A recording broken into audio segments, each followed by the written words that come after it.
Bon, ben sans plus tarder, là, je vais vous présenter notre conférencier d'aujourd'hui. Le docteur Pierre Gilbert est chiropraticien depuis 1962 et auteur du livre « La santé totale ». Ex-professeur du Nouvel Âge et de yoga, il a été aussi recherchiste sur le sujet des ovnis pendant près de 15 ans. Il est membre du Canadian Intelligence Service et membre de divers groupes, de divers organismes internationaux. Conférencier sur divers sujets, son cœur se tournera davantage sur l'exposition et la dénonciation des superstructures politiques qui régissent ce monde. A donné des conférences dans 3 universités et 2 grands cégeps. Il est conférencier eschatologique depuis près de 10 ans. Puis, il est invité pour l'Europe en 1996. C'est un grand honneur pour moi de vous présenter, mesdames et messieurs, je vous demande de l'acclamer chaleureusement, le docteur Pierre Gilbert.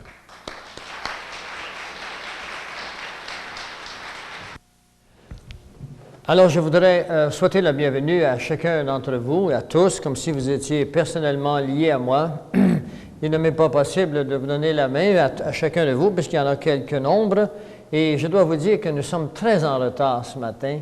Et le matériel que j'ai à vous offrir aujourd'hui demanderait certainement un fin de semaine complet.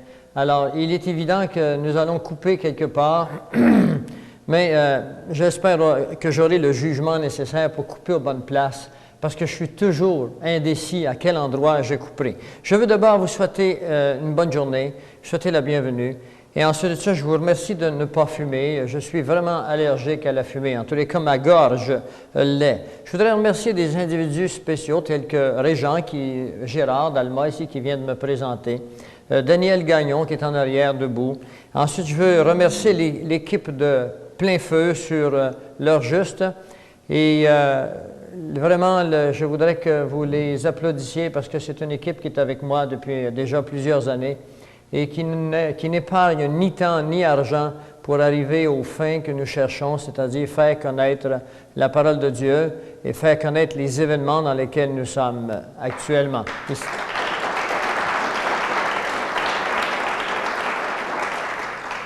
Les 2 personnages dont je viens de mentionner, c'est Isabelle Bérubé qui est ici en avant et Luc Gagné qui est à la caméra, évidemment, qui fait le travail derrière la caméra, mais qui n'est jamais en avant.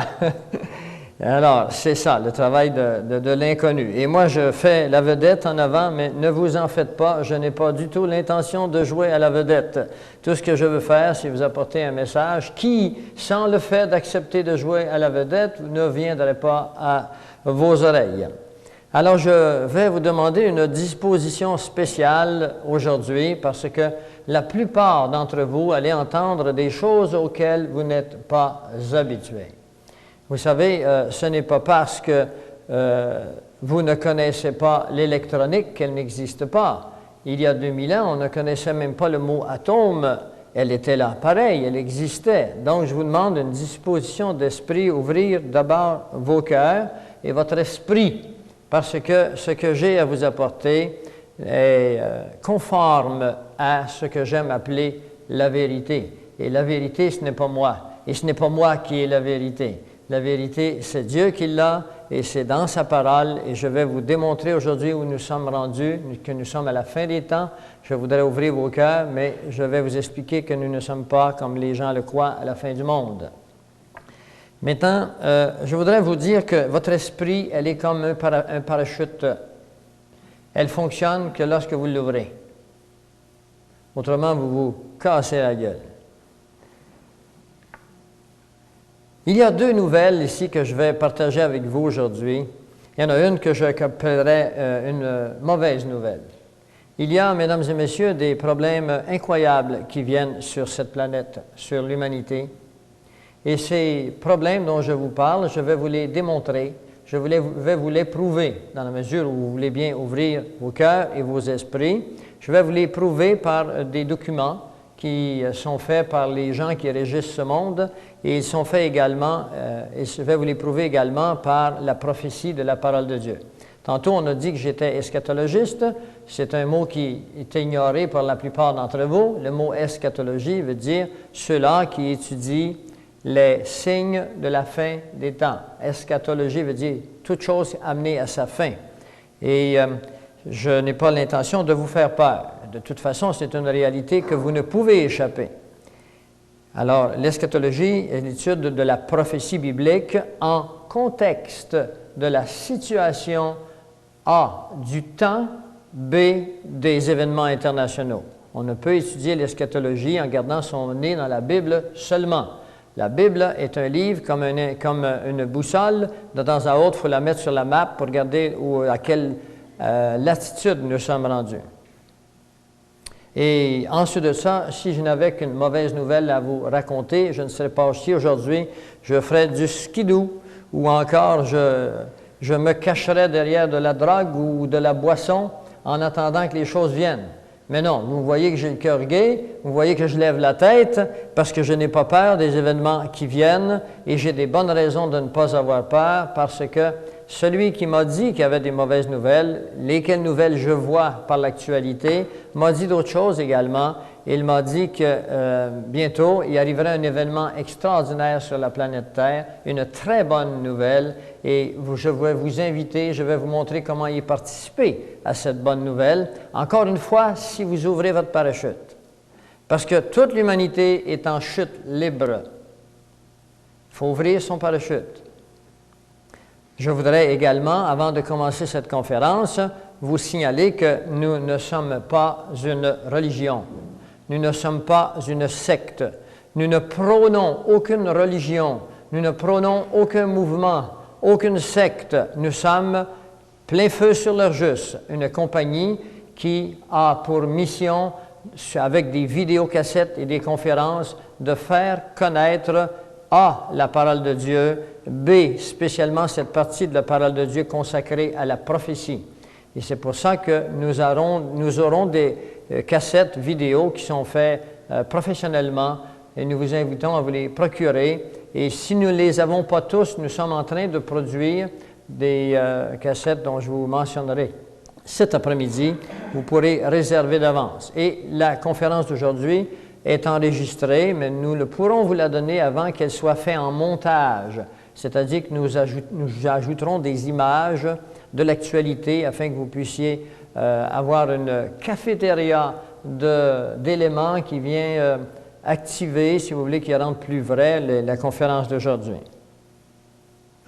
Ensuite de cela, je voudrais vous expliquer la vidéocassette, pas la vidéocassette, mais l'acétate que vous voyez sur l'écran ici, qui s'appelle Ordo ab Chao. C'est un terme latin, ce sont 3 mots latins qui veulent dire l'ordre à partir du désordre.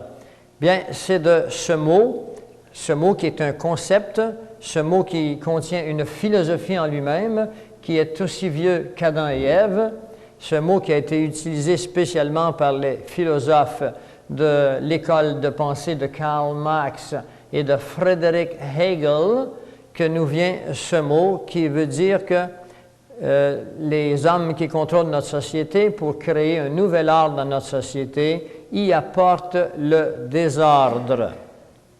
Et c'est également les 3 mots que vous trouvez sur une bague de ces personnes qu'on appelle les francs-maçons, la franc-maçonnerie internationale, ceux-là du 33e degré. Et on leur remet cela et c'est un grand honneur pour eux de les recevoir. Et c'est un mot qui en lui-même implique que l'humanité ne peut jamais être stable. L'humanité ne peut jamais espérer arriver à une condition où l'homme pourra dire « il fait bon vivre et nous sommes en sécurité ».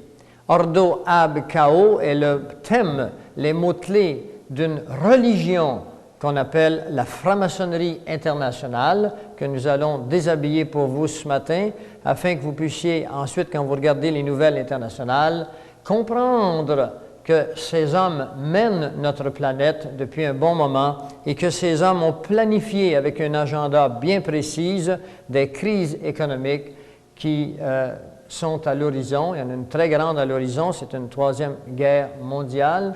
Et ils ont planifié la 2e guerre mondiale, ils ont planifié la 1re guerre mondiale, ils ont planifié la guerre des sécessions américaines, la Révolution française et la Révolution bolchevique. Maintenant, je voudrais partager avec vous que ces hommes ont créé au cours des 2 derniers siècles des sociétés qu'on appelle des sociétés secrètes.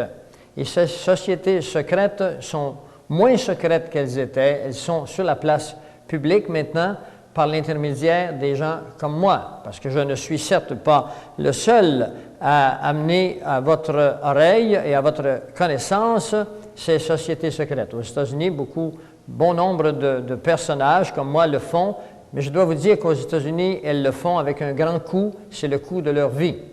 Nous sommes, un type comme moi, appelés à un moment donné disparaître parce que je dénonce sur la place publique les plans de ces sociétés. Alors, vous devrez savoir, vous allez le voir tantôt, que ces 3 mots sont l'ordre parfait d'une doctrine, et je voudrais que vous reteniez le mot qui suit, luciférienne. Ordo ab chaos. Le triangle que vous voyez en haut à droite, non pas, oui, le triangle est un triangle que vous connaissez très bien, peut-être que vous ne l'identifiez pas maintenant, mais à la fin de l'avant-midi, il sera clair dans votre tête, je vous en expliquerai chaque signification. Celui qui est en bas est le nouveau sigle. Un cheval est un nouveau sigle accepté depuis 1992 par la Société de la franc-maçonnerie internationale et des Illuminati. Et ce sigle correspond entièrement à Apocalypse 6, le verset 2, qui est l'entrée en matière de l'arrivée de l'Antéchrist, c'est-à-dire un cavalier sur un cheval blanc. Et c'est leur nouveau signe depuis 1992.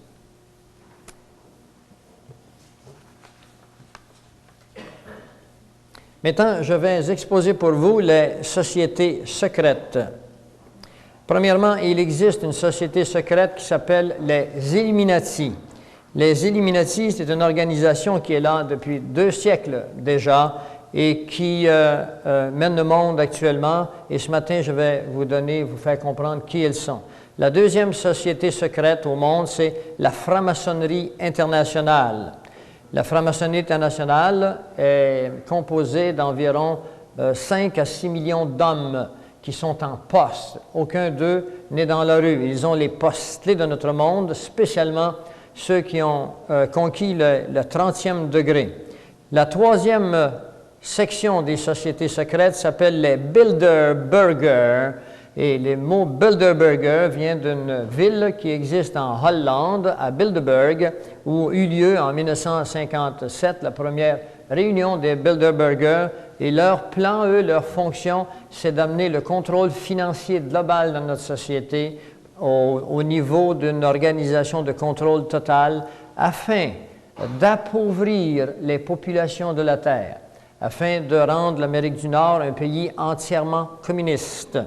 4e, le CFR, en anglais, que nous appelons en français le Conseil des relations étrangères. Ce sont des mots que j'apporte à votre attention parce que tantôt nous allons vous les faire comprendre. Nous allons faire de l'anatomie. Et finalement, non pas finalement, mais la 5e grande société secrète s'appelle la Commission trilatérale. Si vous écoutez les nouvelles américaines, spécialement une émission américaine qui s'appelle Learer Hour, c'est une émission avec des meilleurs journalistes américains et régulièrement, il y a là des gens de la Commission trilatérale et du CFR. 6e, la Société des Skull and Bone de Yale University. Cette société comprend des grands hommes, enfin, nous pouvons nous asseoir et qualifier le mot grand ici, des hommes connus, des hommes politiques, tels que M. George Bush. C'en est un, entre autres. Et finalement, la Société des Rose-Croix, aussi appelée Rosicrucian, dont la plupart de leurs membres ne savent pas dans quoi ils sont. Vous parlez à un ex-Rose-Croix, Rosicrucian. Maintenant, je voudrais, avant de commencer, et nous sommes en retard, je vous le dis d'avance, vous placer avant toute chose quelques déclarations de personnalités connues dans le monde. C'est les déclarations dont vous voyez actuellement sur l'acétate. Je voudrais que ce soit clair entre nous parce qu'il n'y a pas que des gens dans la salle qui écoutent mon discours. Il y a également des cassettes ici qui sont enregistrées et qui iront dans différents pays francophones. Eh bien, nous ne sommes pas nécessairement d'accord avec les déclarations des personnes qui sont là. Nous ne sommes pas toujours en désaccord non plus. Ce que je veux vous montrer, ce sont des déclarations de personnalités connues afin de vous situer dans le contexte, afin que vous compreniez que la production de l'heure juste, plein feu sur l'heure juste, n'invente pas des choses. Nous ne faisons que les scruter, les analyser et vous les vous rapporter. Alors, la première déclaration est de Jean-Paul II. Voici ce que déclare Jean-Paul II. Il nous dit, vers la fin de cette décennie, ceci a été fait en 1992, nous vivrons le premier gouvernement mondial à exister dans la Société des Nations. Un gouvernement avec l'autorité absolue de décider toutes les issues de la vie humaine. Alors, c'est une déclaration qui vous montre que Jean-Paul II sait ce qui s'en vient. Et malheureusement, il ne donne pas les détails. Et puis, je vais vous les donner, les détails, aujourd'hui. Et c'est pour ça que je veux qu'immédiatement, vous puissiez commencer à penser, à prendre votre main droite, puis aller chercher une poignée qui est située en avant de votre poitrine, ou en arrière un peu, qui s'appelle le cœur. Mais imaginez que c'est une poignée qui tire un cordon pour que votre parachute s'ouvre. Ouvrez votre esprit. Si vous n'ouvrez pas votre esprit, vous ne pourrez pas comprendre. Et vous êtes appelés à comprendre. La parole de Dieu nous dit, à la fin des temps, ceux qui sont intelligents seront sauvés. Voulez-vous être intelligent? Le mot intelligence, dans le contexte ici, ne parle pas de quotient intellectuel. Il parle d'information. Voulez-vous être informé? Le mot intelligent, dans certains endroits dans la parole de Dieu, est associé au contexte de information. Moi, je fais partie, par exemple, du Canadian Intelligence Service, service d'information canadienne. Il y en a qui font partie de la CIA, Central Intelligence Agency, agence d'information centrale. C'est la même chose, ce sont des informations. Et cette déclaration est placée dans The Keys of This Blood. C'est un livre qui a été écrit par Malachi Martin, qui est un jésuite, qui a interrogé le pape et fut un conseiller des 3 derniers papes. Maintenant, la deuxième déclaration, elle est écrite par George Bush. Aujourd'hui, un nouvel ordre mondial est à naître, un monde très différent de celui que nous avons connu. Alors, si vous espérez encore qu'après l'an 2000, vous vivrez dans un monde comme nous avons vécu jusqu'à date, bien, laissez-moi vous dire que j'ai des nouvelles pour vous. Vous êtes dans l'erreur. Le monde de la démocratie, le monde de la possibilité, de l'espérance d'une vie terrestre tranquille est terminé. Et nous allons vous le démontrer aujourd'hui. Mais ne vous en faites pas. Il y a un autre monde qui s'apprête à naître. Lui, il est vraiment tranquille. Et lui, il est vraiment extraordinaire. Je vais vous inviter comment y prendre part. La troisième déclaration, nous sommes reconnaissants au New York Times, The Washington Post, The Time Magazine et à plusieurs autres dont les directeurs ont assisté à nos réunions et ont respecté les promesses de discrétion, c'est-à-dire de silence, pendant presque 40 ans. Il aurait été impossible pour nous de développer nos plans pour le monde si nous avions été soumis à la lumière de la publicité durant ces années. Il s'agit de David Rockefeller. Qui est David Rockefeller? Vous allez l'apprendre qui il est ce matin, David Rockefeller. Vous connaissez certainement les familles Rockefeller américaines. Ce sont eux qui mènent sur l'Amérique du Nord. Eh bien, je voudrais que vous saisissiez le sens de cette phrase. On est en train de dire ici que les grands journaux, les grands magazines, les grands médias d'information ne vous donneront jamais la vérité des nouvelles. Ne croyez pas qu'en écoutant la télévision, vous sachiez vraiment ce qui se passe, parce qu'ils sont sous le contrôle de ces sociétés secrètes dont le grand maître est David Rockefeller. 4. L'âge des nations doit prendre fin. C'est assez fort, ça? Êtes-vous capable d'ouvrir vos oreilles? Avez-vous envie de mettre la main sur la poignée, là, tranquillement, puis tirer? Commencez-vous à avoir envie de tirer la corde, là? C'est pas moi qui parle, là. Je vous donne des citations. L'âge des nations doit prendre fin. Eh bien, nous vivons dans une nation, ce que je sache. Ça s'appelle le Canada, les nations ici. L'autre côté des lignes, il y a les États-Unis d'Amérique. Ma fille, moi, elle demeure en France. Et c'est une nation. L'âge des nations est terminé. Les souverainetés des gouvernements doivent être amenées sous un seul gouvernement auquel ils doivent abandonner leurs armes. Nous allons vous montrer que M. John F. Kennedy, en 1961, avec le décret de loi 87-297, a vendu les États-Unis d'Amérique aux Nations unies. Il le regrettera, il le déclarera dans un discours fait à l'Université de Columbie, aux États-Unis. Et il dira, avant que je quitte cet office, je dois avertir les gens d'Amérique du Nord qu'il y a un complot pour la perte de nos droits et de nos libertés. Et il imprimera 10 milliards de billets appelés United States Note, des notes, c'est-à-dire des billets vraiment imprimés pour le peuple américain, par le peuple américain. Il en imprimera 10 milliards et 10 jours après, il se fera tuer à Dallas. L.B. Johnson, qui le suivra, retirera immédiatement les billets. L.B. Johnson est un franc-maçon du 33e degré. Le numéro 5. Je planifie de retirer les armes de tous les citoyens américains et de vous les remettre. Cette phrase a été dite par Bill Clinton le 16 novembre 1994 sous la directive présidentielle PDD numéro 25. PDD numéro 25 se trouve dans un livre qui est ici, qui s'appelle « Le dernier dictateur mondial qui vient ». Il est là, il est vivant, il va rentrer en action très bientôt. Et ce nouveau dictateur mondial sera le dictateur sur une organisation qui s'appelle, que vous pensiez, une organisation de paix.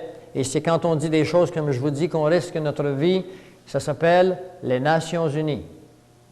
Les casques bleus vont bientôt devenir des casques noirs.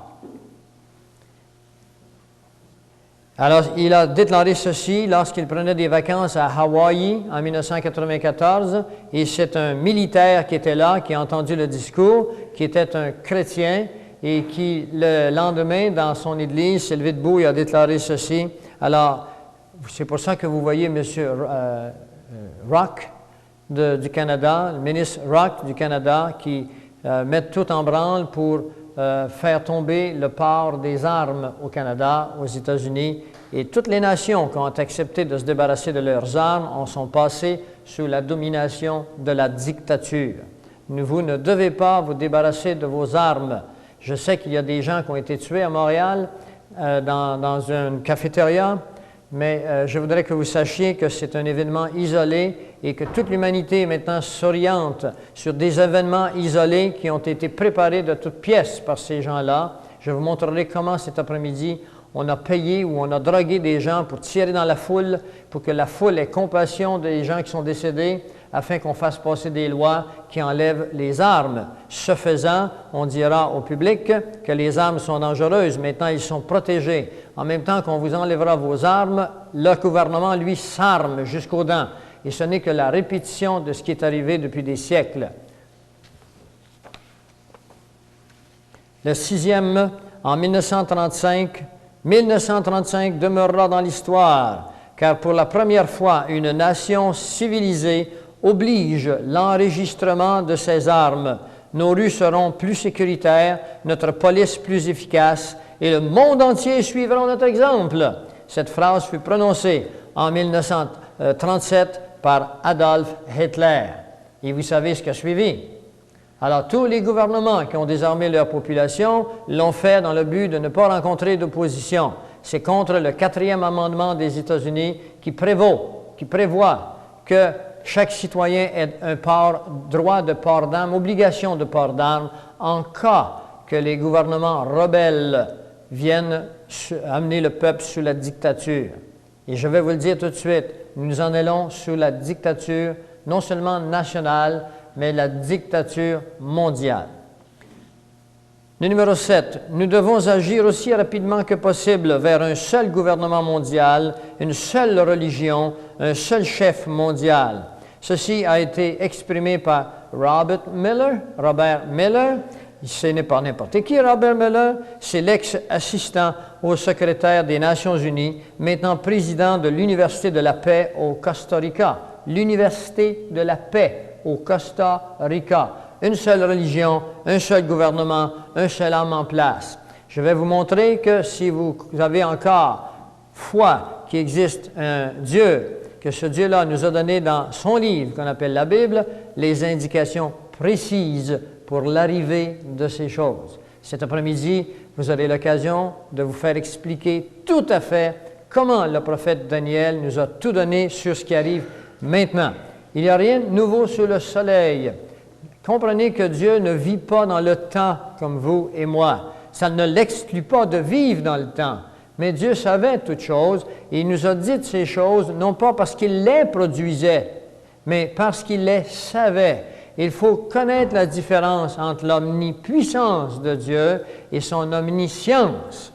C'est par sa science qu'il le savait, mais ce n'est pas lui qui les produit. Le numéro 8, laissez-moi émettre et contrôler la monnaie d'une nation, et je me fous de ceux qui font ces lois, SES et CES. Laissez-moi émettre, contrôler la monnaie d'une nation, et c'est ce qui nous est arrivé. Le gouvernement canadien, le gouvernement américain ne contrôle plus sa monnaie, ni son argent, ni ses biens. Ils ont été vendus par des politiciens crapuleux en 1913. Et depuis 1913, vous et moi avons perdu notre vraie liberté. Nous vivons dans un des pays le plus d'abondance au monde et la pauvreté s'est installée chez nous d'une façon progressive et irréversible. Aujourd'hui, nous ne toucherons pas à ce sujet parce que ce sujet est 5 heures juste en lui-même.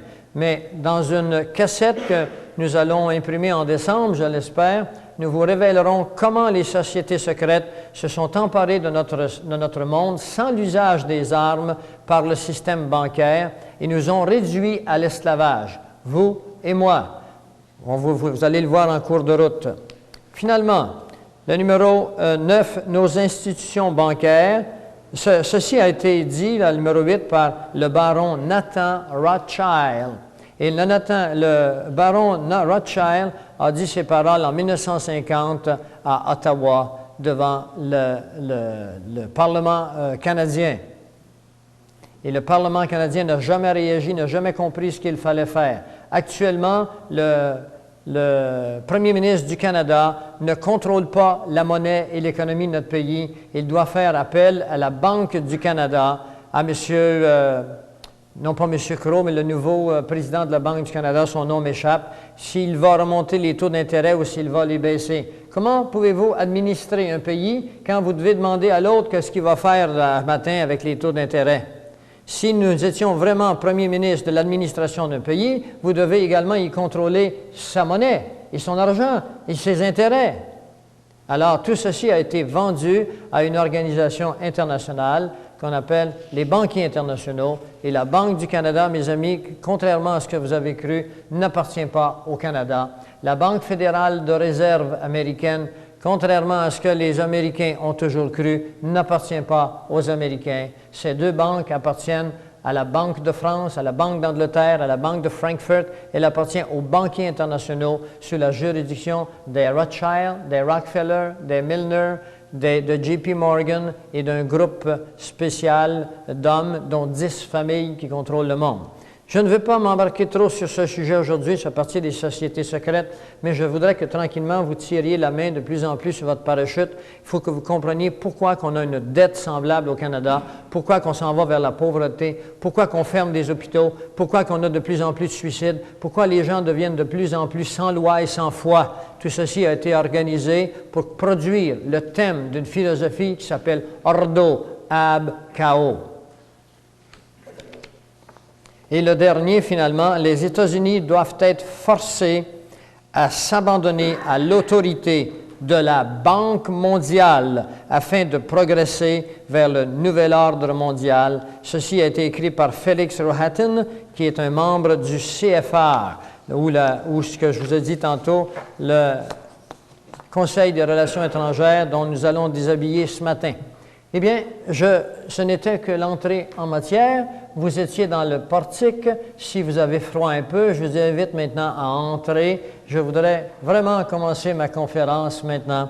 Je voudrais vous expliquer d'où nous vient ce grand contrôle international, comment il a commencé finalement.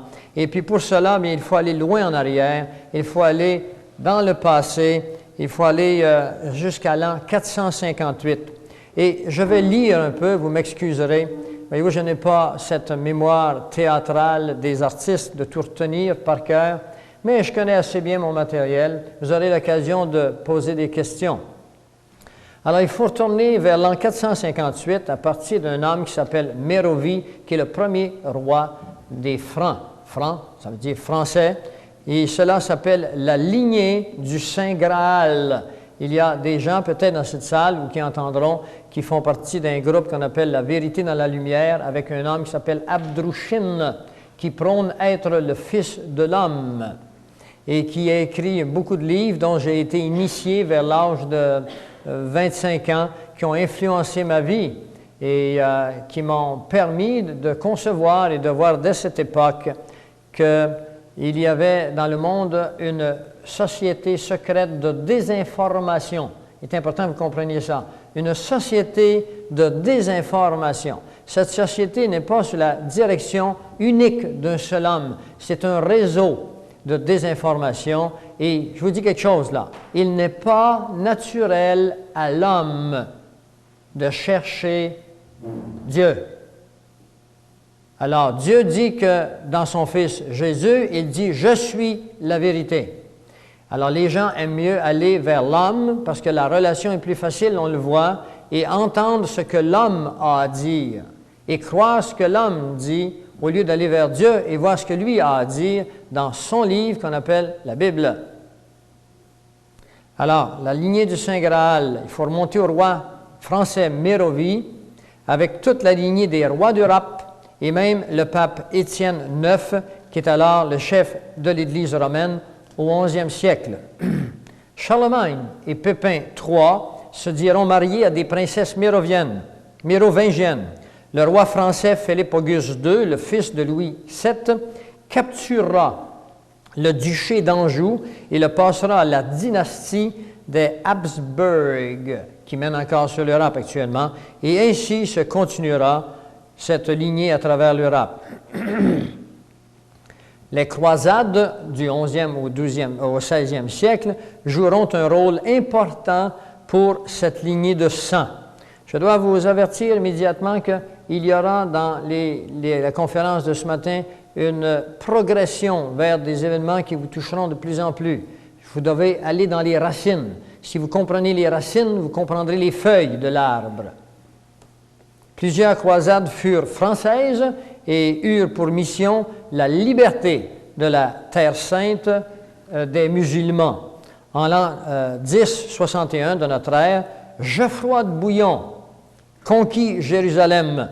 Il déclarera être de la lignée de David et il créera une société secrète appelée l'Ordre de Sion, appelée aujourd'hui les Prieurs de Sion. Elle fut fondée en l'an 1089, changea de nom. Dans les années à venir, Geoffroy de Bouillon et son groupe secret établiront des plans pour réaliser leurs objectifs. Ouvrez vos oreilles parce que vous verrez que les objectifs de Geoffroy de Bouillon sont les mêmes que les sociétés secrètes d'aujourd'hui. Et je vais vous les révéler, leurs objectifs, et vous allez les voir après, et vous allez comprendre ce qui arrive. Pourquoi qu'il y a une si grande dette au Canada, pourquoi on ne respecte plus de valeurs. En 1118, Hugues de Payne créera les Chevaliers Templiers. Et là, je viens de penser un mot qui sonne aux oreilles de plusieurs. Les Chevaliers Templiers. Et ils placeront Baudouin de Renaud, frère de Geoffroy, le premier grand maître. Ils adopteront la marque mérovingienne comme leur emblème, c'est-à-dire une croix rouge que vous voyez ici sur l'écran, qui demeure encore la croix rouge d'aujourd'hui.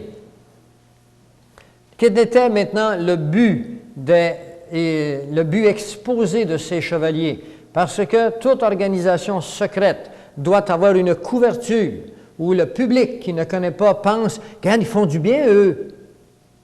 Alors, quelles étaient leurs façons de passer inaperçus? Eh bien, ils disaient qu'ils étaient là pour surveiller les routes de Jérusalem pour les pèlerins qui s'y rendaient de tous les peuples. Ils se déclarèrent soumis au pape et à aucune autre autorité. Les 9 personnes appelées les pauvres chevaliers se rendirent à Jérusalem et ils furent reçus dans les quartiers de Baudouin. Alors, c'était un château du temps de l'époque. On n'en est pas quoi, c'était les châteaux d'aujourd'hui. Il n'y avait pas l'eau courante.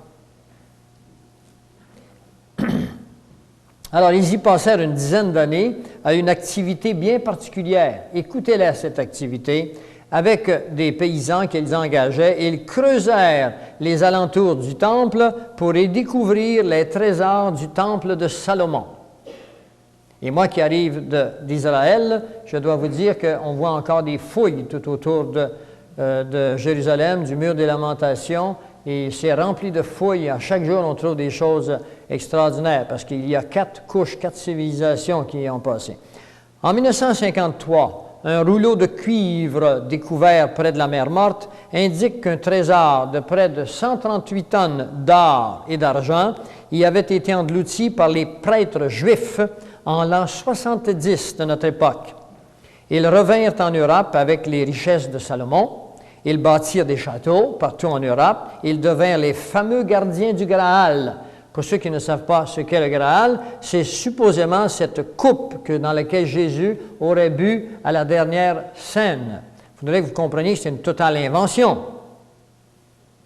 Devant la richesse et le pouvoir, ils se séparèrent bientôt de l'évêque de Rome, du pape, et ils établirent leur propre roi. Ils établirent un système bancaire à toute l'Europe et ils prêtèrent au roi et au gouvernement. Ils inventèrent un système de transfert d'or d'une ville à une autre et d'une banque à une autre, simplement en écrivant une note sur un papier. Aujourd'hui, on appelle ça un chèque.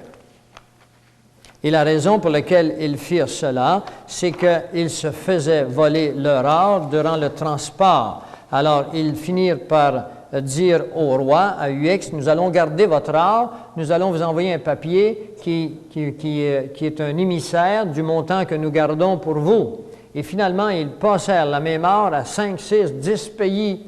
Et les rois ne se préoccupaient pas de savoir si l'or était à eux. Ils la vendaient à 5 ou 10 pays. Et c'est comme ça qu'ils devinrent évidemment très riches. Et c'est le même système bancaire que nous avons aujourd'hui. L'argent est pris de nulle part. Elle est un crédit qu'il se donne le droit. Je ne vais pas embarquer dans ce discours, mais vous le verrez en cours de route qu'ils ont établi les mêmes systèmes. Alors, leur vrai but, c'était le contrôle monétaire et politique mondial. Premier but, contrôle monétaire et politique mondial. Les rois de France essayèrent alors de les détruire. Ils firent kidnapper le pape Boniface VIII et ils tuèrent son successeur Bénédicte XI. En 1305, on remonte, là, on s'en vient plus près de nous. Vous vous sentez plus à l'aise, là? En 10e siècle, c'est loin, mais au 13e siècle, là, vous devez... Ah, là, je me rapproche. Ça sent du familier, non? Pas encore. Ah bon. Alors, les rois de France essayèrent alors de les détruire. Alors, en 1305, Philippe, le roi Philippe, s'arrange pour placer son propre candidat à la papauté. Clément V, évêque de Bordeaux, Clément V, c'est ça, évêque de Bordeaux. Ensemble, ils organisèrent l'Inquisition et ils tentèrent de se débarrasser des Mérovingiens et de s'enquérir des trésors. Je voudrais vous dire que vous sachiez que durant le temps de l'Inquisition, entre le 11e et le 16e siècle, l'Église officielle a mis à mort, au nom de Dieu, 40 millions de personnes. Il faut que vous sachiez ces choses-là. On obligeait à être membre de l'Église officielle, sinon vous étiez tué sur place ou exilé. Voilà pourquoi un grand nombre de personnes devinrent membres de l'Église officielle. Maintenant, je voudrais vous expliquer que ça, c'est Ordo ab Chao. Et je voudrais vous expliquer qu'Ordo ab Chao est encore là aujourd'hui et que ce qui est arrivé hier va se répéter demain, très bientôt. Si vous voulez demeurer chrétien, vous aurez à payer de votre vie. Ou à moins que vous faites quelque chose de spécial que je vous indiquerai cet après-midi. Les Templiers, le 13 octobre 1307, tous les Templiers de France furent arrêtés, incluant le grand maître Jacques de Molay. Molay et Geoffroy de Charnay, qui étaient alors propriétaires du suaire de Turin, moururent brûlés sur le bûcher. Les Templiers français avaient un refuge en Écosse qui s'appelle maintenant le rite écossais. Au temps de la Révolution française, on voit les Templiers comme des architectes. Alors aujourd'hui, quand vous parlez aux jeunes, vous leur parlez de Batman, hein, ils pensent vraiment que c'est un grand justicier. Puis, bon, mais au temps de la Révolution française, 1789, quand on parlait aux gens des Templiers, alors ils les voyaient comme des grands architectes, des mages, des sages, des supermen. Ils étaient regardés comme des héros et des mystiques. C'est qu'à l'époque, l'imprimerie commençait à peine, et l'imprimerie arrive en 1453 avec Gutenberg, mais on n'est pas imaginé que c'était l'imprimerie d'aujourd'hui. Alors, les journaux étaient assez restreints et les illettrés étaient en grand nombre. La mort de Molay, de Jacques de Molay, aux mains du roi Philippe, ne fut jamais oubliée. Durant la Révolution française, comme au moment, si vous voulez, où la tête de Louis XVI tombe de la guillotine, un homme s'approche de l'échafaud, il plonge sa main dans le sang du roi, il se la secoue autour de lui et il s'écrie publiquement « Jacques de Molay, tu es vengé ». Et c'est à ce point que Molay était demeuré dans l'histoire des gens de l'époque. Les objectifs, les connaissances et l'esprit des Templiers existent encore de nos jours dans les loges maçonniques. Il existe aux États-Unis une société appelée la Société Jacques de Molay en 1995. Les Mormons et les maçons ont des rites qui proviennent des Templiers. Elena Petrovna Blavatsky parle de la sagesse des Templiers. C'est elle qui a institué les chevaliers blancs. C'est elle qui a institué cet ordre du Nouvel Âge, qui sera connu ensuite par Alice Bailey et Annie Besant. Adolf Hitler faisait partie d'une société secrète appelée le Groupe de Thulé, plus tard qui se transformera dans toute sa philosophie et ses doctrines dans un mouvement qu'on appelle le mouvement naziste. Il faudrait que vous compreniez maintenant que vous devez mettre vos deux mains sur la poignée et tirer très fort. Parce que si vous ne voulez pas comprendre ce qui va suivre maintenant, vous ne comprendrez jamais la nature du monde dans lequel nous vivons. Et vous allez continuer comme un enfant à espérer que papa va résoudre tous les problèmes du monde. Vous allez continuer à espérer que papa, c'est le plus fort au monde. Quand il vient des petits garçons à mon bureau, moi qui ont 5 ans et moins, je lui demande, je prends le plaisir à lui demander, c'est qui le plus fort du monde? C'est mon papa. Et si vous pensez que vos gouvernements sont les plus forts du monde, puis qu'ils vont vous protéger, vous êtes comme dans l'illusion de votre petit garçon qui a 5 ans et moins. Vous devez préparer vos familles à ce qui va suivre. Et je mets ma tête sur la bûche quand je vous dis des choses comme ça. Je ne vous dis pas que ça va arriver demain matin. Je n'ai pas d'heure ou de jour à vous dire, mais j'ai une époque. C'est la mienne, c'est la vôtre. Les objectifs et les connaissances de l'esprit des Templiers existent de nos jours dans les loges maçonniques. On est rendu plus loin que ça. Alors, le parti nazi, c'était le résultat de doctrines extrémistes, de doctrines fanatiques, d'hommes qui avaient une spiritualité luciférienne, une spiritualité inspirée du monde des ténèbres. Et faites-vous-en pas, les ténèbres sont forts. Ils sont encore là aujourd'hui. Ils sont beaucoup mieux organisés qu'à l'époque. Parce qu'aujourd'hui, on a la technologie. Je vais vous révéler cet après-midi comment cette technologie est contre vous et moi. Au début, ils s'appelaient les prieurs de Sion, ils avaient 3 buts. Alors là, maintenant, ouvrez vos oreilles, faites fonctionner vos mémoires vives. Premièrement, il fallait acquérir les biens du monde. Acquérir les biens du monde. On est au 13e siècle, là. B, il fallait établir un gouvernement mondial. On est toujours au 13e siècle, là. C, il fallait un seul roi avec une seule pensée, la pensée mérovingienne. On est au 13e siècle, là. Quels sont les 3 objectifs? Acquérir les biens du monde, gouverner tout le monde entier, avoir un seul roi. Et je vais vous montrer maintenant que ces objectifs n'ont pas changé. Je vous les ai montrés tantôt au début. Les Nations unies sont en train de préparer la perte de nationalité de tous les pays du monde pour arriver à un seul gouvernement mondial, une seule sphère de gouvernement, un seul roi et une seule religion. N'excluez jamais que les hommes d'en haut qui sont intéressés au bien du monde ont exclu la religion. Les hommes qui sont en haut ont une foi, mais ce n'est pas la foi chrétienne. Le mot foi veut simplement dire confiance. Ils ont confiance en un Dieu, mais ce n'est pas le Dieu, ce n'est pas mon Dieu, ce n'est pas le Dieu de la Bible, c'est leur Dieu. Et maintenant, à la fin de l'avant-midi, vous connaîtrez leur Dieu et vos yeux s'ouvriront dans la mesure où vous tirez sur le parachute, parce qu'autrement, vous allez atterrir sans parachute. Il n'y en a pas beaucoup qui s'en sortent, surtout quand vous montez dans les avions d'aujourd'hui. Et si vous atterrissez sur les Laurentides, vous atterrissez dans la mer à 50 000 à l'heure, ça fait aussi mal que sur le roc.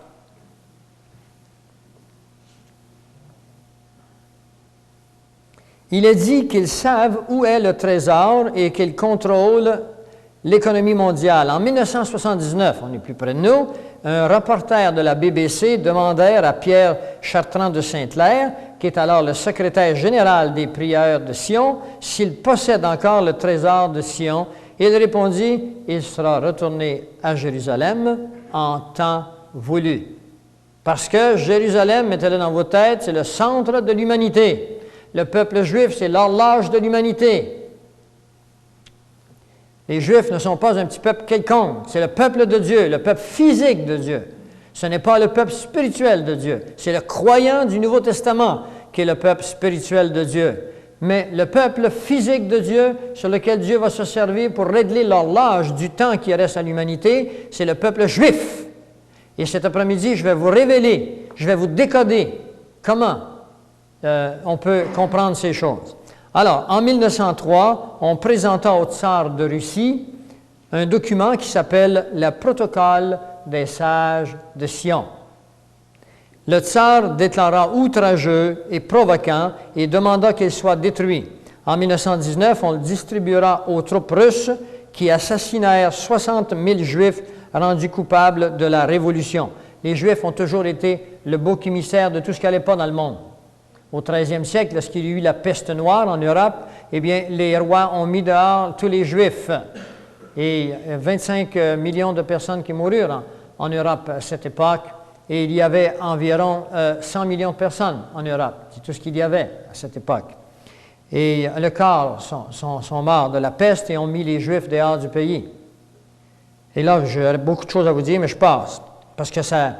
Isabelle, toi, tu connais les ordinateurs, tu sais, quand tu rentres dans un programme, comment est-ce qu'on peut aller loin? Alors, il faut que je fasse attention parce que j'ai envie de rentrer dans un programme et je vais m'abstenir. En 1919, on le distribua aux troupes russes qui massacrèrent 60 000 Juifs. Hitler s'en servit pour nourrir les haines diaboliques. Le protocole était signé par les représentants de Sion, vous écoutez, du 33e degré, c'est-à-dire de la maçonnerie internationale. Ce sont les maçons qui ont composé un recueil de lois et de règles qui montrent des plans pour s'emparer du monde entier et qui vont dire que ce sont les Juifs qui avaient préparé cela dans le but de monter le monde entier contre les Juifs. Et vous allez comprendre qui est la maçonnerie dans un instant.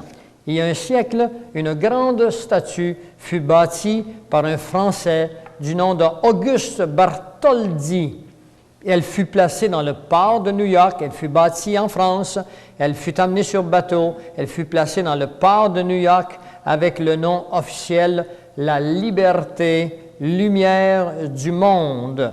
Et cela fut découvert le 4 juillet 1987, quand on commença à faire le ménage de la Statue de la Liberté qui est à New York.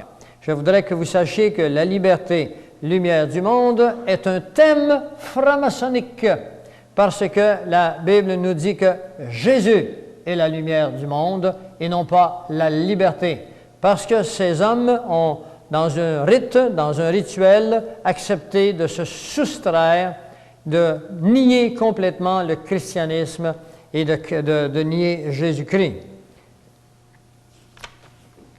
Maintenant, allons dans la franc-maçonnerie afin que vous compreniez qu'on s'appelle les prieurs de Sion, on deviendra les Templiers chevaliers, et après les Templiers chevaliers, on deviendra la franc-maçonnerie. La franc-maçonnerie aura d'autres noms qui s'appelleront la Ligue des Nations plus tard, et la Ligue des Nations changera son nom pour devenir le CFR, la Commission trilatérale de 1973.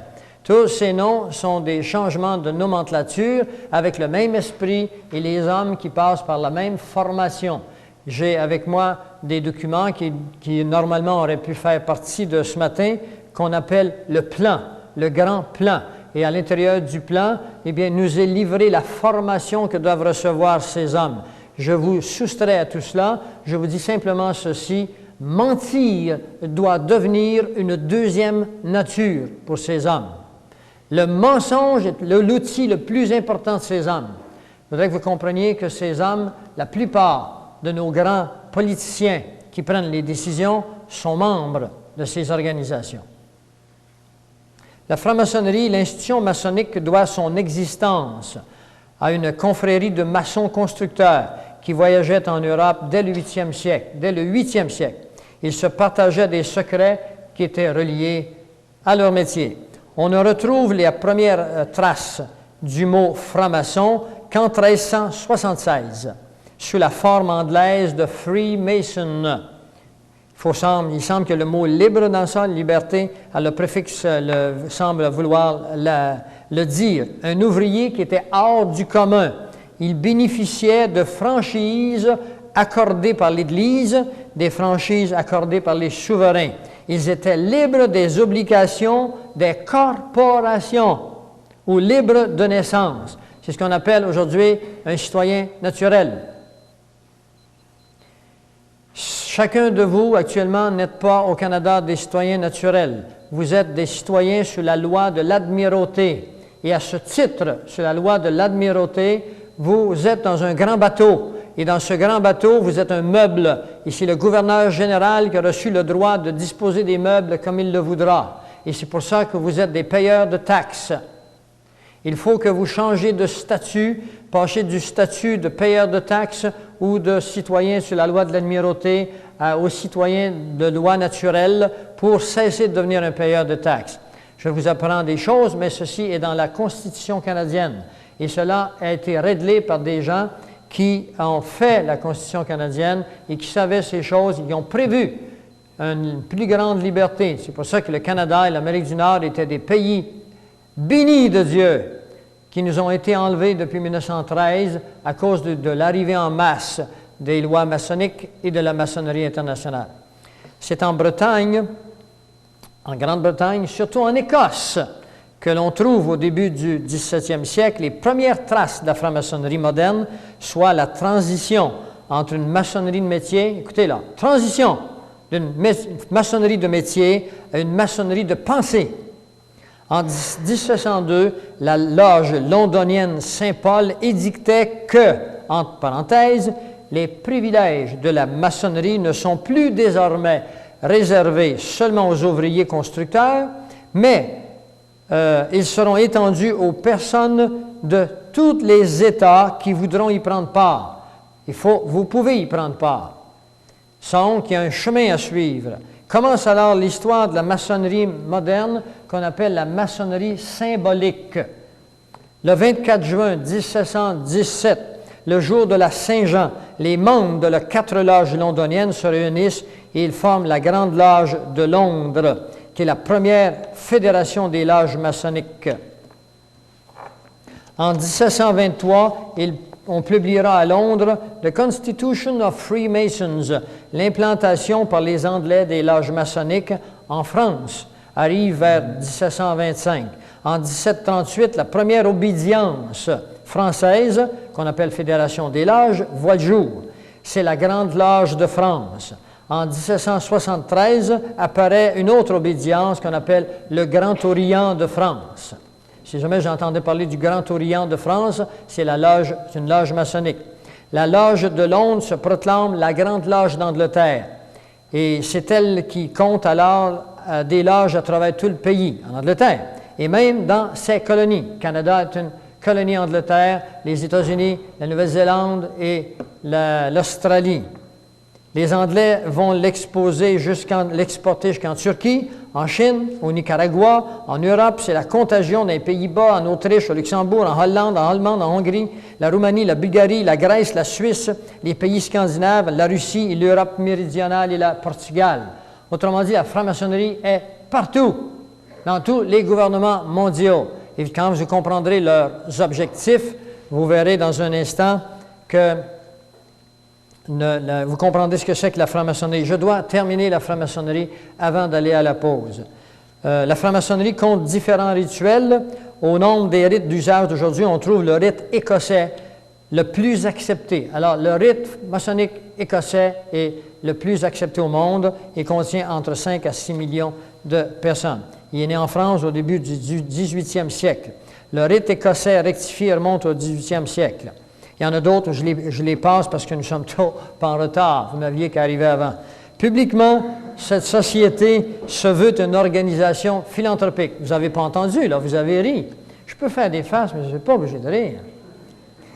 Publiquement, écoutez bien, publiquement, cette société se veut une société philanthropique. Messieurs, dames, il faut que vous vous déshabilliez de votre naïveté. Nous sommes naturellement naïfs. Si quelqu'un nous dit qu'il travaille au nom du bien, on donne son sang. Soyez sur vos gardes. C'est-à-dire qu'ils étaient axés sur les bonnes œuvres et ils prônent des valeurs justes et des valeurs morales. Mais dans les faits, il en est tout autrement. Dans le livre « The Lost Keys of Freemasonry », ça veut dire les clés perdues de la maçonnerie, Manly Palmer, 33e degré, révèle que, écoutez, l'ordre maçonnique n'est pas une organisation simple, sociale, mais elle est composée de tous ceux qui sont liés ensemble pour apprendre et appliquer les principes du mysticisme et les rites occultes. Les francs-maçons sont des druides. Oh là là! Les francs-maçons sont des druides de nos jours, écrit Albert Churchward, un franc-maçon du 33e degré. Hutchinson nous dit que la franc-maçonnerie a emprunté plus de doctrines et de cérémonies des druides qu'elle en a pris ailleurs. Ben oui, mais ça ne vous dit rien si vous ne savez pas ce qu'est un druide. Eh bien, les druides, c'était des prêtres occultes qui adoraient plusieurs dieux, qui pratiquaient l'astrologie et qui offraient des sacrifices humains.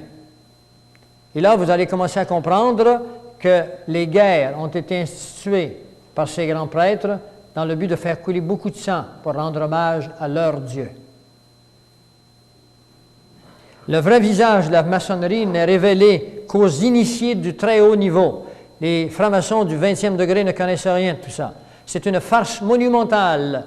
C'est des cours de sociologie, de protection entre eux, jusqu'au 30e degré. Au 30e degré, l'initiation doit se faire en reniant Jésus, en reniant la Bible et en donnant sa vie à Lucifer. Le vrai visage de la maçonnerie n'est révélé qu'aux initiés. William Hurst, un haut dignitaire des loges, écrit ceci, l'initiation maçonnique. Pour ceux qui désirent simplement une organisation sociale, un peu de cérémonie pittoresque, c'est une bonne occasion pour eux. Mais la maçonnerie ne sera jamais plus qu'une formalité pour eux, parce que comme elle a toujours été pour beaucoup de gens. Et eux-mêmes resteront toujours, on parle des maçons qui précèdent le 30e degré, resteront toujours dans l'ignorance de la signification et de son but et de ses grandes possibilités.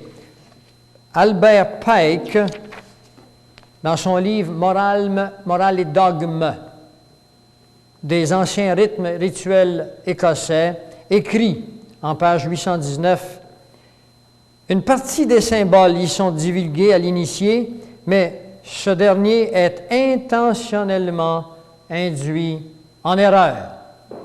On ne veut pas qu'ils comprennent. Ils ne sont pas encore assez engagés, ils n'ont pas fait les preuves.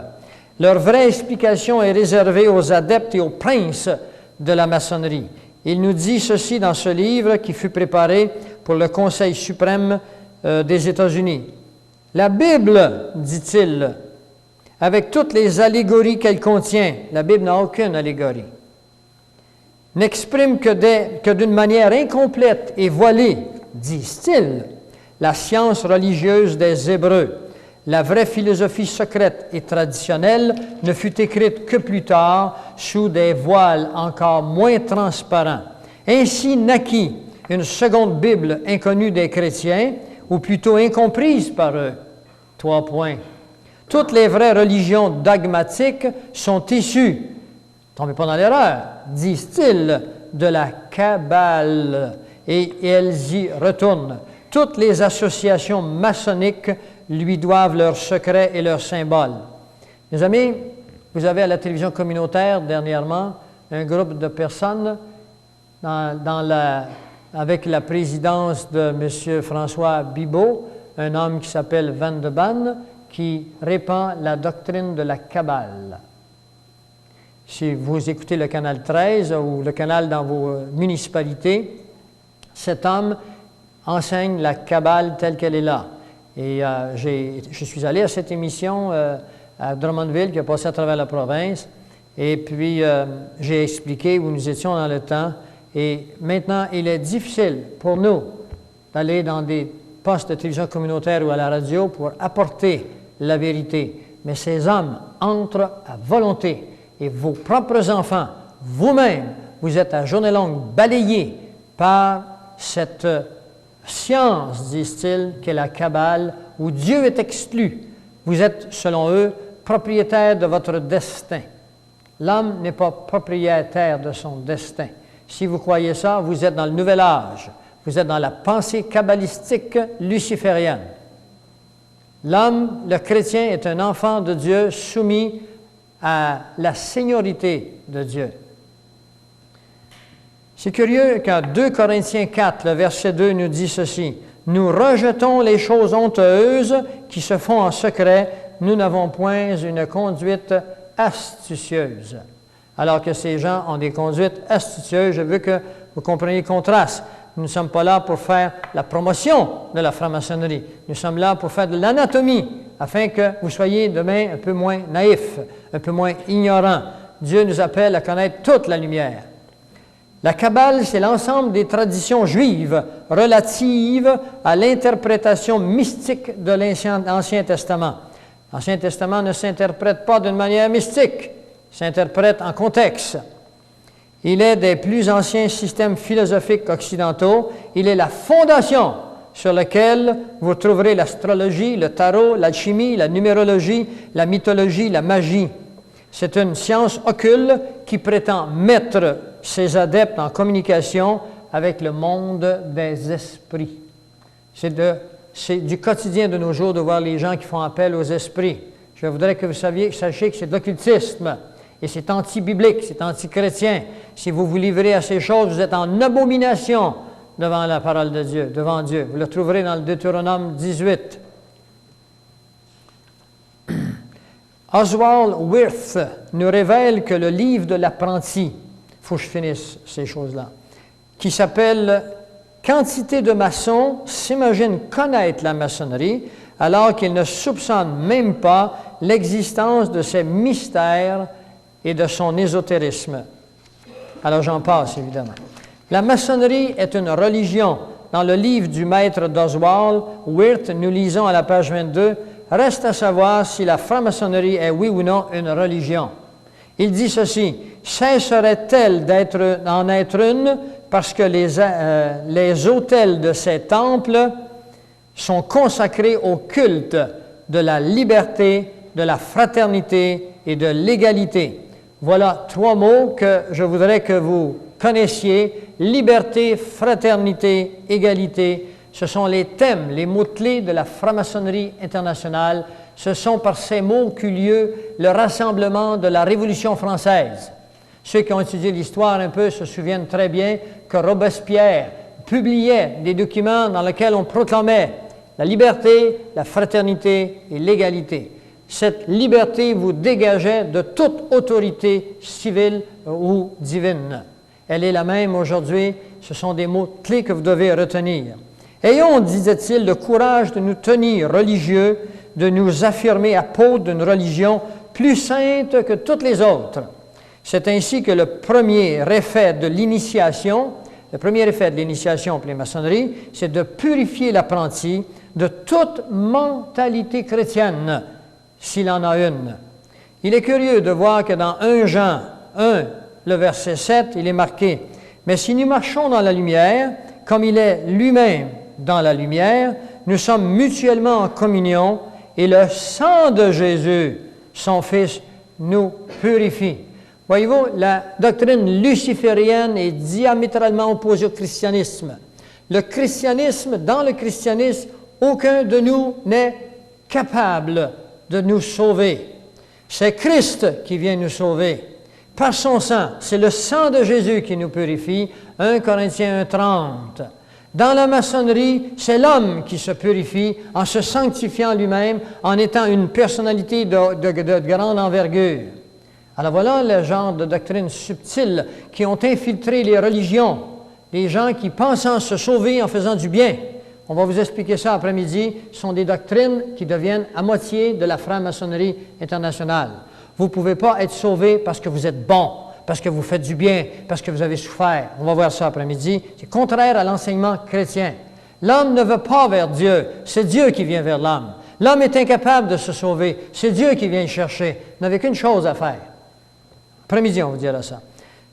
Dans le livre « Une loge révèle, maçonnerie ou initiation », nous retrouvons la citation suivante. « Notre initiation, nos rituels, nos symboles remontent à l'Égypte ancienne. » Alors voilà où vous commencez à comprendre la racine de ces mots. C'est pour ça que la Bible nous parle souvent de l'Égypte comme étant ce qu'il y a de plus païen. Et ces doctrines viennent de l'Égypte. Ils viennent de l'Égypte ancienne en ce qui concerne la forme symbolique, mais ils sont antérieurs et existent depuis que l'homme est apparu sur terre. Depuis, surtout, on n'a pas beaucoup de connaissances de l'homme préalablement au déluge. On a le prophète Enoch qui est là, on a la Genèse qui nous en parle, mais comment étaient les sociétés secrètes de cette époque? On le sait en fonction de la pensée luciférienne qui existe depuis que l'homme fut tenté par Lucifer. Eh bien, il faut retourner à Babylone avec Nimrod pour comprendre que Nimrod eut les mêmes pensées que Mérovie, que les Templiers, que la Ligue des Nations, que les Nations Unies. La Ligue des Nations et les Nations Unies, c'est un même mot qu'ils ont viré à l'envers parce que la Ligue des Nations a été rejetée par le Congrès américain en 1923. Alors, il fallait revenir à la charge, mais sous un autre nom.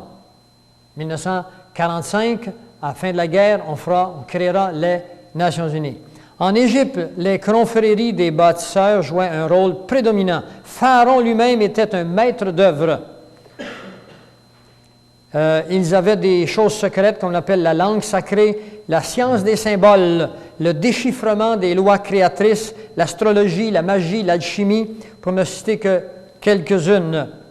Alors, je vous en passe ici parce que nous sommes très en retard, vous n'êtes pas arrivés à temps. Je vais vous le dire jusqu'à demain matin.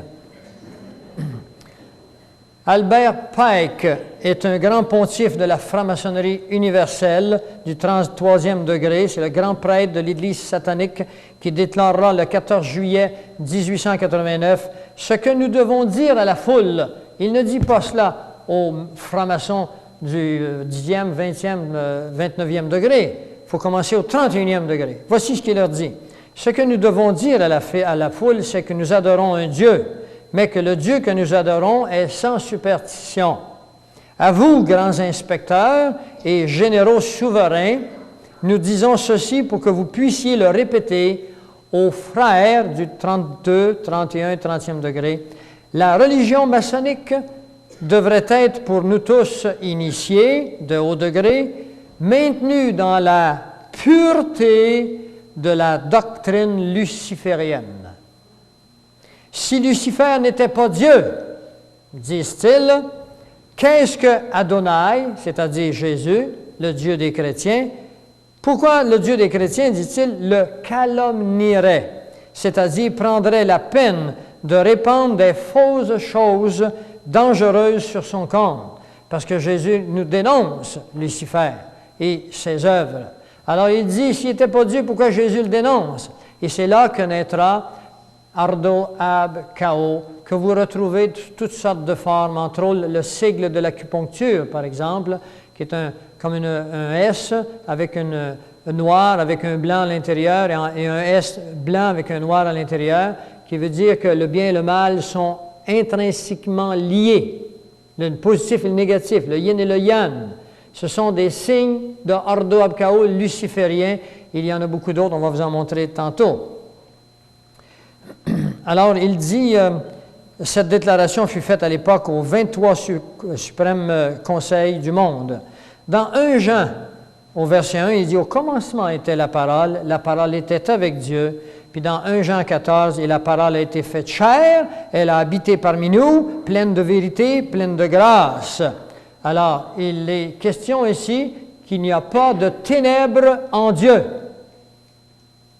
Alors que croient que les ténèbres et la lumière sont intrinsèquement liés. Dieu et Lucifer sont eux-mêmes.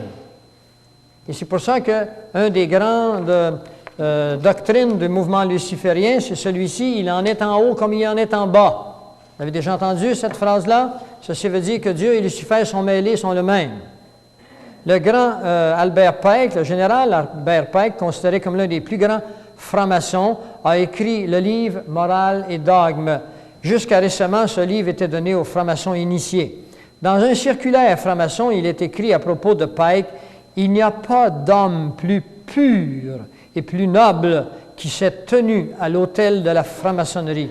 Il fut le plus éminent maçon du monde. » Dans Romains 3, 23, il est marqué, « Tous sont péchés, sont pécheurs, tous sont pécheurs, et tous sont privés de la gloire de Dieu. » Ça veut dire qu'il n'y a pas un homme qui est arrivé au monde depuis Adam qui peut se dire pur. Tous les hommes ont hérité du péché d'Adam transmis dans vos germes génétiques, dans l'ADN.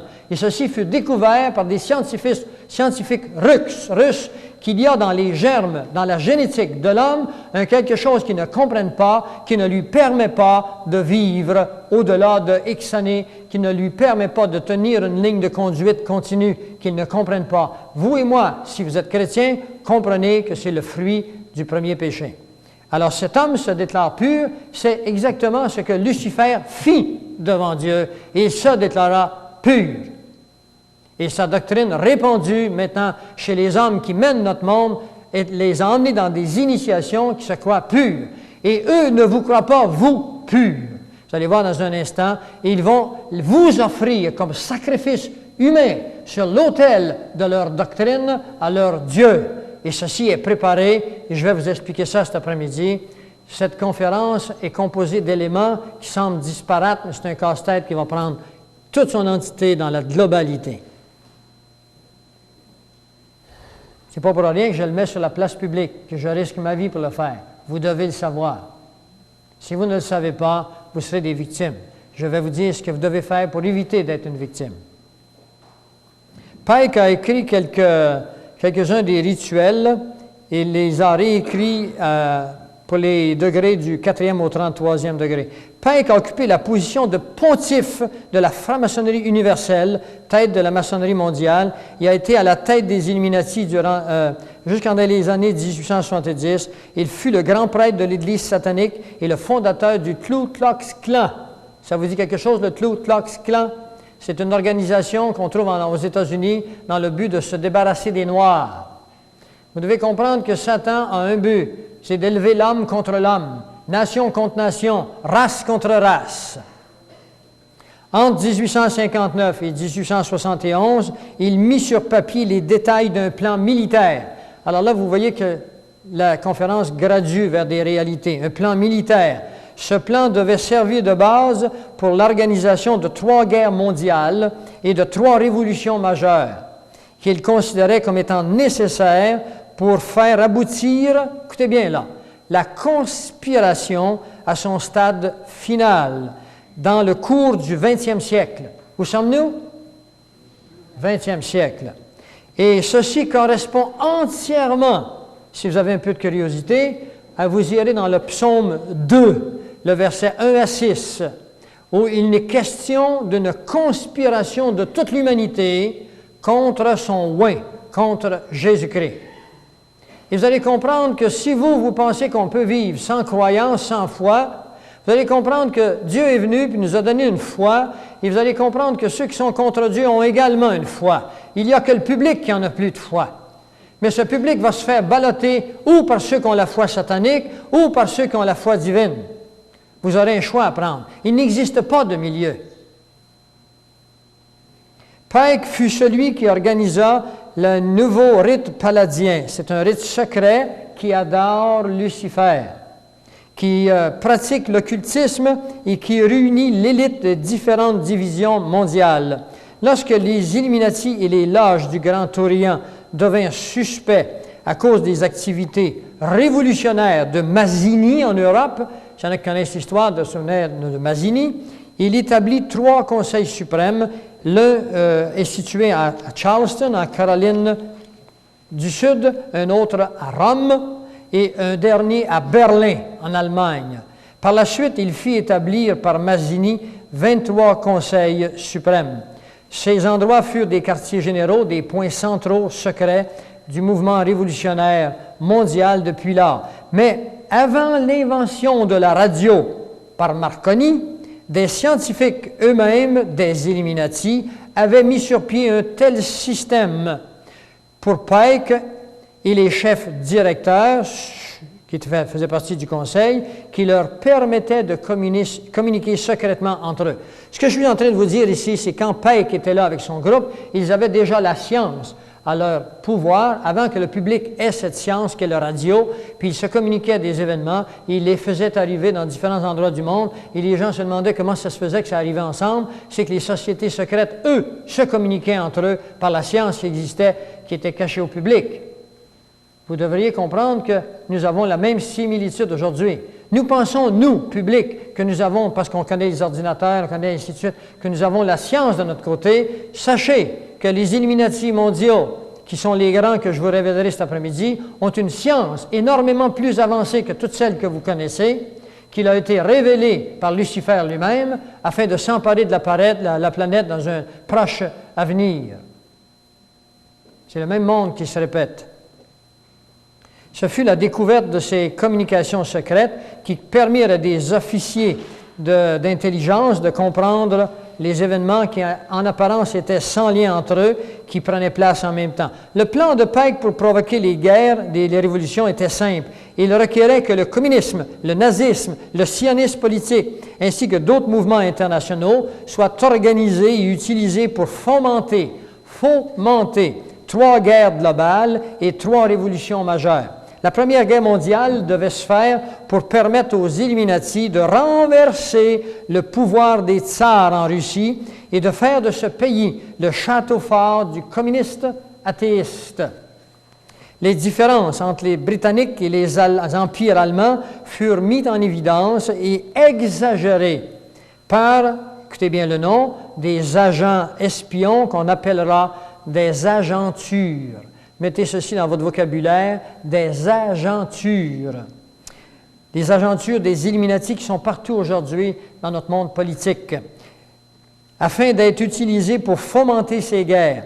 Une fois la guerre terminée, ordo ab chaos, le communisme devait être érigé en vue de détruire d'autres gouvernements et affaiblir le christianisme. La Deuxième Guerre mondiale, 39-45, pour sa part, devait se faire...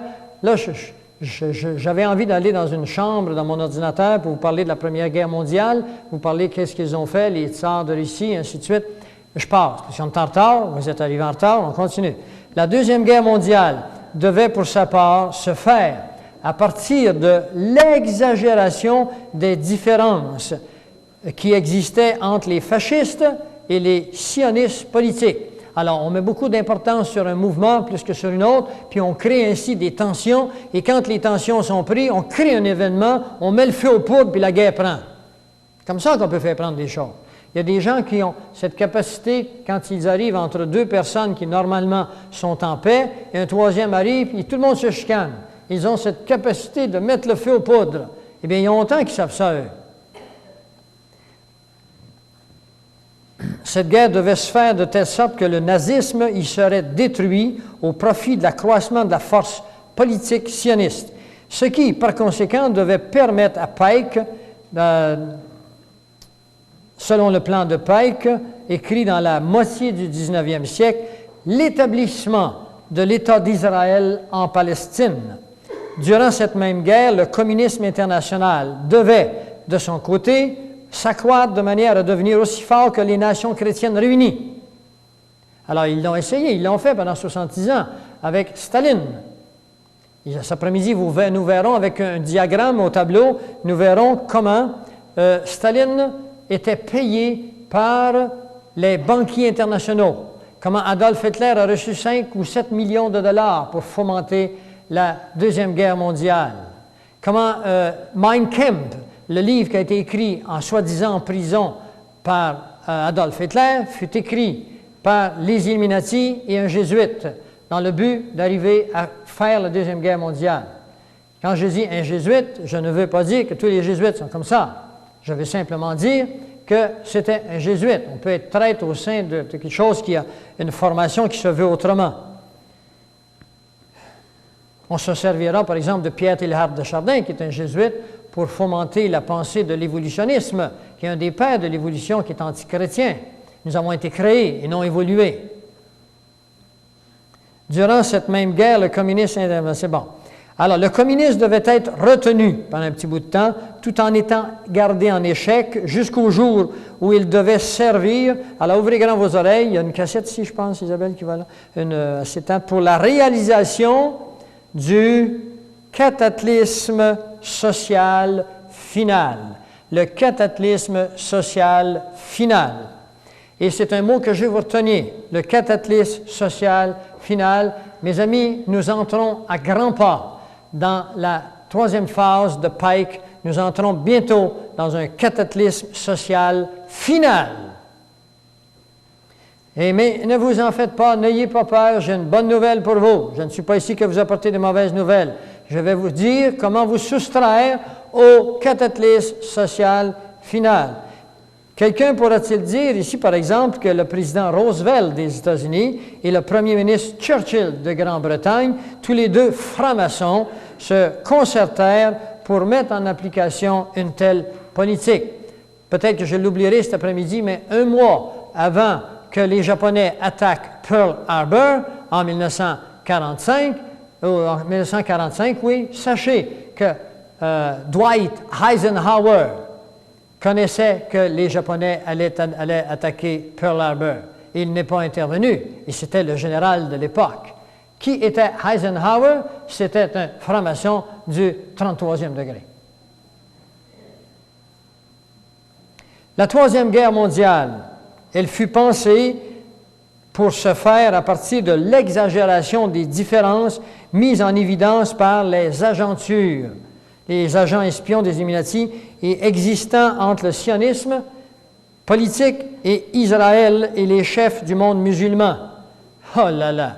Si vous connaissez un peu les événements, vous devez bien savoir qu'Israël est sur le point de se faire attaquer de tous bords et de tous côtés par les factions musulmanes.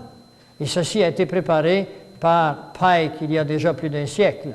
Leur plan suit une coordonnée bien précise. Pourquoi? Parce que leur plan n'est pas un plan d'homme, c'est un plan luciférien. Satan existe, mes amis, puis il est encore présent, même si les hommes meurent. Lui a un plan, puis il le transmet, son plan. Et les chefs musulmans, d'après les plans écrits en 1859 et 1861, cette guerre devait être dirigée de manière à ce que l'islam, le monde arabe, incluant le mahométisme et le sionisme politique, incluant Israël, par conséquent les États-Unis, se détruiraient l'un et l'autre pendant qu'au même moment, les nations qui resteraient et divisées les uns contre l'autre, mais sur l'issue de cette guerre, seraient forcées de se battre entre elles jusqu'à un état complet d'épuisement moral, spirituel et économique. Nous allons voir cet après-midi comment la Bible, le prophète Daniel, nous révèle ces événements avec beaucoup de précision. Je vous montre le côté des sociétés secrètes qui ont programmé ces événements et je vous montre comment Dieu nous a dit qu'il le ferait et je vais vous montrer que Dieu va intervenir.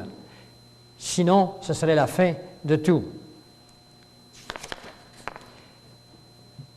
Bon, alors j'en passe ici parce que le 15 août 1871, par exemple, Albert Pike confia à Mazzini qu'une fois que seraient terminées les 3 guerres mondiales, alors là, ouvrez vos grandes oreilles, ceux qui aspirent à mettre sur pied une domination mondiale incontestée, gouvernement mondial dont je vous ai parlé tantôt, par les Nations unies, provoqueront un des plus grands cataclysmes sociaux que le monde n'ait jamais connu. Que le monde n'ait jamais connu. Vous comprenez là? Domination mondiale incontestée. Matthieu 24, 21 nous dit « Car alors, la détresse sera si grande qu'il n'y en a point eu de pareil depuis le commencement du monde jusqu'à présent et qu'il n'y en aura jamais. » Quand la Bible nous dit des choses, c'est mieux d'y croire. Toutes les prophéties de la Bible se sont réalisées au jour. La Bible nous dit que nous en allons vers une détresse telle que l'humanité n'en a jamais connue. Les Illuminati ont mis sur pied, je viens de vous le lire tantôt, une domination mondiale incontestée, provoquant un cataclysme social tel que le monde n'en a jamais connu. C'est quasiment textuel. Ce n'est pas Dieu qui le fait, c'est Dieu qui le sait à cause de son omniscience, qui nous le révèle, afin que vous soyez prêts. Mais la plupart d'entre vous connaissez ces choses, enfin un bon nombre. Ceux qui ne sont pas prêts, cet après-midi, je vais vous donner les armes pour être prêts. Et vous ferez ce que Matthieu nous dit. Quand vous verrez ces choses, levez la tête, parce que votre délivrance est à la porte. Et je vais vous montrer où on est rendu dans l'échelle du temps. Alors, pour renforcer ce qu'il avait, avançait, il cita ses propres écrits. Et là, j'en passe. Il dira, par exemple, que la vraie lumière, faut que je vous le lise. Partout, les citoyens obligés de se défendre contre les minorités mondiales de révolutionnaires extermineront eux-mêmes ces destructeurs de civilisation. Par la suite, la multitude, ce qui restera sur la planète Terre, la multitude délusionnés avec la chrétienté. Ils sont désillusionnés de la chrétienté. Pourquoi seront-ils désillusionnés de la chrétienté? Parce que la chrétienté ne sera plus là. Et ce qui restera de la chrétienté seront désorganisés. Et dont les esprits déistes. Qu'est-ce qu'un esprit déiste? C'est un esprit qui cherche Dieu. Cherchez-vous à connaître ce que Dieu dit qu'il est, vous avez un esprit déiste, ce que j'espère. Laissez sans direction à partir de ce moment-là, parce que l'Évangile n'existera plus sur la planète de la Terre bientôt. L'Évangile de Jésus-Christ est appelé à disparaître prochainement. Et je vais vous le montrer cet après-midi. Ainsi que les gens qui professent la foi de l'Évangile. À ce moment-là, demeurant tout de même anxieux d'un idéal, sans pour autant savoir à qui exprimer leur adoration. Alors, les gens qui restent, ils n'ont pas accepté Jésus dans leur vie au préalable, ils restent sur la planète Terre, ils ont pas été tués par ceci ou cela. Là, ils cherchent Dieu, ils cherchent qui adorer, où aller, ils ne trouvent pas. Alors, voici ce qu'ils ont préparé. Ils ont préparé, il dit, ils recevront alors la vraie lumière à travers la manifestation universelle de la pure doctrine de Lucifer. Bientôt, vous n'entendrez plus parler du christianisme et c'est la domination luciférienne qui va exister sur la planète Terre pendant 3 ans et demi. Je vous expliquerai ça cet après-midi. Cette pure doctrine de Lucifer apportée à la vue de tous est une manifestation, disent-ils, qui résultera finalement du mouvement réactionnaire général qui suivra la destruction du christianisme et de l'athéisme. Écoutez là, non seulement le christianisme est détruit, mais l'athéisme également est détruit. C'est-à-dire que si vous êtes un non-croyant actuellement, vous ne pourrez pas, durant ces périodes, demeurer un non-croyant. Vous allez être obligé de prêter serment d'allégeance à Lucifer. par l'intermédiaire d'un système électronique qui est déjà en place. Si vous pensez que ce système est à venir, alors là, vous vous trompez. Le système dont je parle ici est complètement en place. Ils attendent le jour J. Alors, les deux conquis et l'athéiste, les deux conquis et exterminés en même temps. Alors, l'athéiste sera exterminé, tout le monde devra croire, mais pas nécessairement à la religion, à la foi chrétienne, mais à la foi luciférienne. On en passe, et maintenant, il faut aller un petit peu aux Illuminati, et ensuite on va aux symboles. Que sont les Illuminati? Adam Weishaupt, c'est un franc-maçon, c'est un professeur spécialisé dans l'enseignement de droit canonique, avait reçu le christianisme pour embraser l'idéologie luciférienne pendant qu'il enseignait à l'université de Ingolstadt en Bavière dans les années 70. En 70, écoutez ce qu'on va faire, on va prendre 10 minutes maintenant, et puis on va continuer ça juste après.